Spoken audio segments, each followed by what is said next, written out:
اليوم بغيت ننصح البنات من التجارب في الحياة اللي عطاتني دروس فادوني بزاف. حيت الحياة ما طويلاش باش نبقاو غير نجربو وندمو. الوقت دغيا كيطير بينا، وهادشي علاش زوينة نتعلمو من التجارب ديال الاخرين. نبداو بالنصيحة الاولى: ما عمرك تثقي في الراجل واخا يقول لك كنموت عليك. الهضره كتبقى غير هضره. ما عمرك ترخصي راسك معاه، وديما ديري قيمه لراسك باش حتى هو يبقى ضارب لك الحساب.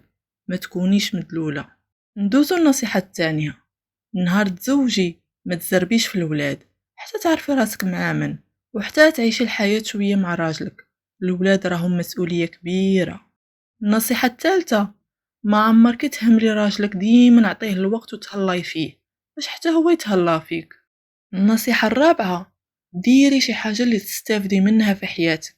ما تبقيش غير جالسة وتابعة الخوال الخاوي. تعلمي صنعة ولا كملي قرايتك. ديري علاش ترجعي.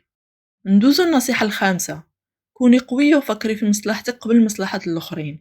حيت بنادم ديري اللي ديري عليه، وفي الأخير على أبسط حاجة والله ما يعقل عليك. النصيحة السادسة واللي كتكمل النصيحة اللي قبل منها: ما تكونيش ضعيفة وتبقاي غير تبكي وتشكي لأي واحد جا في طريقك. الشكوى لغير الله مدلة. النصيحة السابعة: البنات، نصيحة لأي واحد كتبغي شي واحد أو مصاحبة: حيدي من بالك ديك الفكرة ديال إلا درت مع اللي بغا راه غادي يبقى معايا حيت كيبغيني. نقول لك حاجة وحدة وديريها في راسك: الرجال كيف كيف، والأغلبية فيهم باغين غير الحم.